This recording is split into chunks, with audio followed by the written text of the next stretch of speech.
Na República Oligárquica, novos grupos políticos subiram ao poder.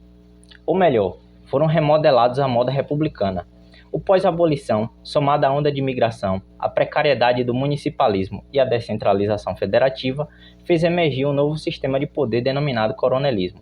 Sua influência na política nacional se estenderia do início da República até o Estado Novo. Olá a todos, eu sou o professor Caliel Alves, sejam muito bem-vindos a mais um vídeo desse canal. Gostaria de agradecer a todos que curtam, comentem e compartilhem o vídeo. Vocês sabem da importância disso para a divulgação do canal e gostaria de agradecer a todos vocês que contribuem dessa forma. A figura política dos coronéis é demarcada na história brasileira, principalmente na literatura e cinema. A história política brasileira precisou reconhecer e compreender o papel desses agentes políticos, embora ele surgisse das relações de poder local ou até mesmo regional, tinha impactos no poder federal. Do coronel, diversas relações sociopolíticas surgiram nos municípios e estados brasileiros. Os coronéis, que provocavam ora medo, ora admiração em muita gente, nem todos vinham da carreira militar. Sua origem remonta à época rebelde do período regencial, quando foi criada a Guarda Nacional para reprimir revoltas populares. Diversos civis adquiriram títulos informais de coronel, capitão e major. Esses títulos, tal qual títulos de nobreza do antigo regime, foram transmitidos por hereditariedade. O coronel foi um sujeito anacrônico na República, mas muito relacional ao mundo rural, analfabeto e desestruturado dos municípios brasileiros do final do século XIX e início do XX. Fazendeiros possuidores de grandes e médias propriedades rurais, os coronéis, tiravam proveito da estrutura agrária. Segundo o jurista Victor Nunes Leal, em sua definição de coronelismo, abro aspas, concebemos o coronelismo como resultado da superposição de formas desenvolvidas do regime representativo a uma estrutura econômica e social inadequada, forma peculiar de manifestação do poder privado. Resíduos do nosso antigo e exorbitante poder privado têm conseguido coexistir com um regime político de extensa base representativa. O coronelismo é, sobretudo, um compromisso, uma troca de proveitos entre o poder público, progressivamente fortalecido, e a decadente influência social dos chefes locais, notadamente dos senhores de terra.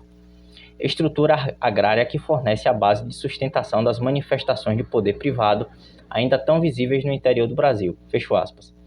A experiência inicial da República no Brasil deu continuidade a muitos dos problemas políticos do Brasil colonial e Brasil Império.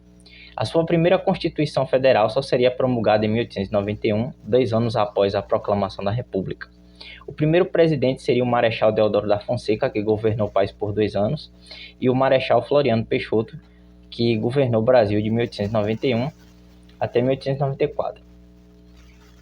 Essas primeiras gestões são marcadas pelas revoltas e crises econômicas. A Constituição de 1891 avançava no fim do voto censitário, baseado na renda, mas mantinha o direito de voto exclusivo para homens, excluindo analfabetos, mulheres, moradores de rua, militares de baixa patente e religiosos enclausurados. A população negra, embora não estivesse mais sob o jugo da escravidão, estava sem acesso à terra, disputando vagas de trabalho com imigrantes europeus e asiáticos e com baixo nível de escolaridade. Os coronéis, com acesso à terra e com os lucros da produção agropecuária em um país predominantemente rural, possuíam alguns privilégios. Podiam estudar ou mandar seus filhos estudarem na Europa ou nas concorridas faculdades de medicina e direito do país. O capital financeiro, somado ao capital cultural, o favorecia como chefe político local. Esse sujeito é o mesmo que sai de sua terra natal e se torna quadro do poder nas grandes capitais, por meio do ingresso na administração pública. Esse absenteísmo não gera uma ausência de poder local. O coronel continua a interferir no município. A força do lote eleitoral formado nas cidades do interior ainda lhe pertence. O voto de cabresto, condicionado pela vontade do coronel em detrimento das escolhas individuais, continua sendo domínio dele. As forças políticas locais continuam como extensão de seu mundo. Embora muitos desses coronéis tenham apenas a aura de poder econômico, ela ainda é relevante para manter as relações socioeconômicas com o Estado e instituições financeiras. O coronel, no uso da violência contra inimigos políticos, faz-se figura despótica. Quanto ao seu curral eleitoral, pode até mesmo tornar-se paternalista. A relação dos trabalhadores rurais com os coronéis é ambígua e também pragmática. O coronelismo é causa e efeito da concentração fundiária. As grandes fazendas cresciam incessantemente, sem estarem acompanhadas de produtividade agrícola. Isso sufocava as médias e grandes propriedades que não conseguiam competir com os grandes latifúndios. Somado a essa condição estava o esgotamento do solo, as pragas e os problemas de ordem climática, como secas e também enchentes. A terra passou a valer mais pela valorização dos terrenos e suas capacidades de captação de crédito que pela produção agropecuária. Durante o processo eleitoral, havia toda uma mobilização de recursos por parte dos coronéis. A grande soma do eleitorado se concentrava em municípios do interior, zonas rurais. Os trabalhadores rurais viviam com baixo salário, sem escolaridade, despossuídos de quase tudo. Os fatos só reforçam o voto de cabresto. Votar exigia viagens, emissão de documentos, refeições e outros gastos. Victor Nunes Leal critica a visão que atribui aos coronéis o pragmatismo político absoluto. Embora fossem os maiores beneficiados com o coronelismo, esses agentes políticos não estavam alheios às melhorias no município, mesmo com os parcos recursos dirigidos à municipalidade. Muitos desses beneficiamentos públicos eram atribuídos aos próprios chefes políticos locais, segundo declarou Leal, abro aspas. A falta de espírito público, tantas vezes irrogada ao chefe político local, é desmentida com frequência por seu desvelo pelo progresso do distrito ou município. É ao seu interesse e à sua insistência que se devem os principais melhoramentos do lugar. A escola, a estrada de ferro, o correio, o telégrafo, a ferrovia, a igreja, o posto de saúde, o hospital, o clube, o campo de futebol, a linha de tiro, a luz elétrica, a rede de esgotos, a água encanada, tudo exige o seu esforço. Às vezes, um penoso esforço que chega ao heroísmo. E com essas realizações de utilidade pública, algumas das quais dependem só do seu desempenho e prestígio político, enquanto outras podem requerer contribuições pessoais suas e dos amigos. É com elas que, em grande parte, o chefe municipal constrói ou conserva sua posição de liderança. Fecho aspas.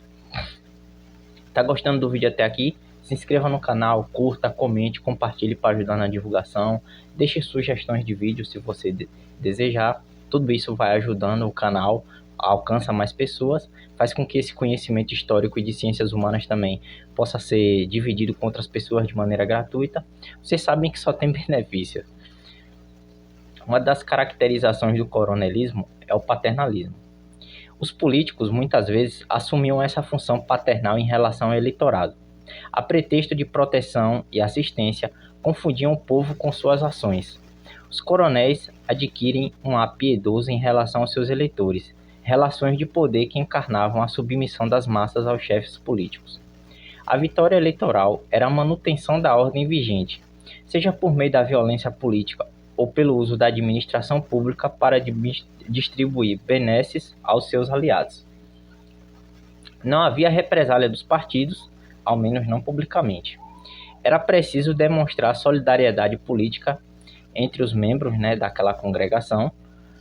Concorrência era condicionada pela desestrutura da realidade social do país.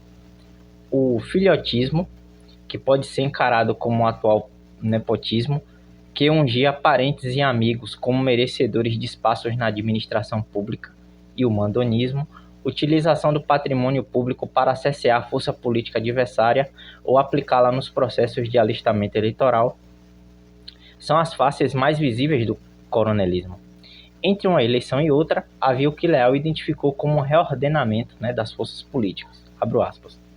Nos períodos que precedem as eleições, é que o ambiente de opressão atinge o ponto agudo. Nos intervalos das campanhas eleitorais, melhoram muito as relações entre as parcialidades do município, chegando eventualmente a ser amenas e respeitosas. É essa fase que se processam os entendimentos que permitem à facção que está no poder ou é apoiada pelo governo estadual engrossar suas fileiras pela adesão de cabos eleitorais urbanos ou de coronéis. Uma vez definidas as posições, entra-se então na etapa da compressão, que antecede imediatamente ao pleito.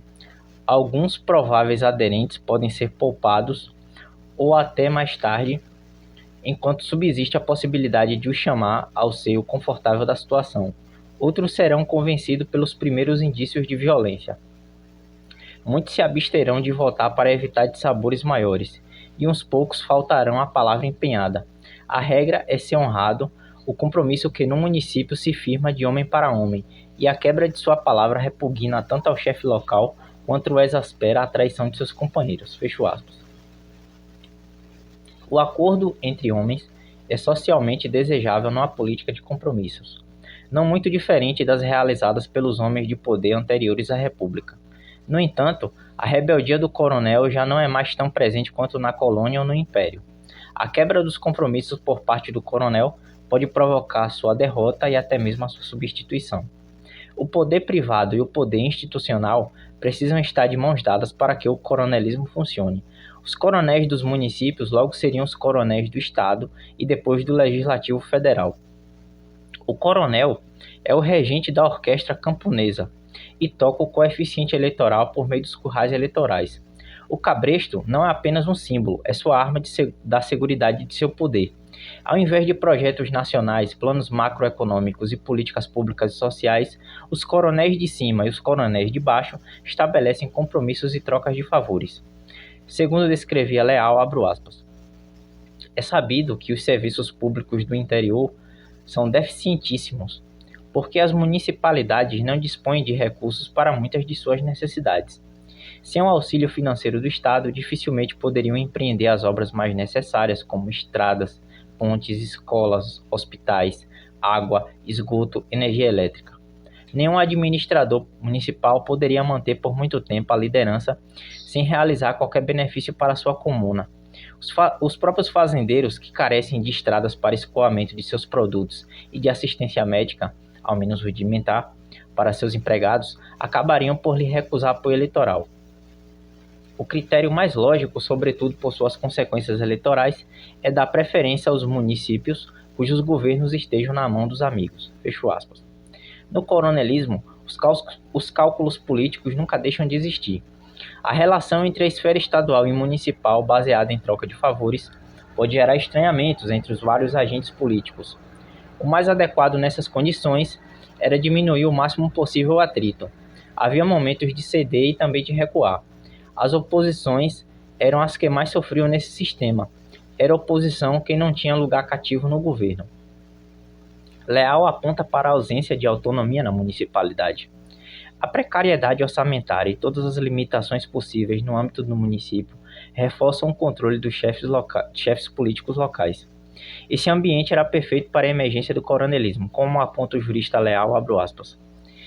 Se garantida juridicamente contra as intromissões do poder estadual e assentada em sólida base financeira, a autonomia do município seria naturalmente exercida. No regime representativo pela maioria do eleitorado, através de seus mandatários nomeados nas urnas. Mas com a autonomia legal cesseada por diversas formas, o exercício de uma autonomia extralegal fica dependendo inteiramente das concessões do governo estadual. E uma doação ou delegação dessa ordem beneficiará necessariamente aos amigos do situacionismo estadual. Se ocorre estar no governo municipal uma corrente política desvinculada da situação estadual, é claro que não lhe será otorgada a autonomia extralegal que receberia se partilhasse das suas preferências políticas. Terá, portanto, de se mover estritamente dentro dos mirrados quadros de sua autonomia legal, que só tem disposto de uma receita pública insuficiente para atender aos encargos locais mais elementares. Fecho aspas. O coronelismo se configurou como um sistema de compromissos políticos, hierárquico e favorecido pela ausência de autonomia municipal. O voto de cabresto era um mecanismo de dependência das bases eleitorais, forçadas a seguir a vontade política do chefe local. A coesão partidária entre os diversos coronéis lhes permitiam uma hegemonia política, mesmo que essa hegemonia política estivesse sempre ameaçada e ela também não fosse muito duradoura.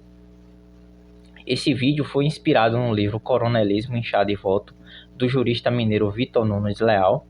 Ele nasceu em 11 de novembro de 1911 no município de Carangola, Minas Gerais. Formou-se na Faculdade de Direito do Rio de Janeiro, foi jornalista, professor universitário e trabalhou no serviço público por vários anos. Em 1970 foi nomeado ministro do STF, faleceu em maio de 1985, deixando larga contribuição para a história do Brasil, em destaque o livro que baseou esse vídeo. Então, terminado esse vídeo, eu gostaria de agradecer a você por permanecer até o final. Gostaria de pedir mais uma vez que você possa, se assim desejar, deixar um like, curtir ou compartilhar. E também deixe sua experiência aí em relação ao que você entendia sobre coronelismo, se você já leu, se você já viu, se você reconhece ainda isso dentro da política do seu município, se você considera que o coronelismo deixou de existir, né, com o Estado Novo. Então deixa aí, faça um comentário, por gentileza, para que você possa dividir a sua experiência conosco. Então até o próximo vídeo.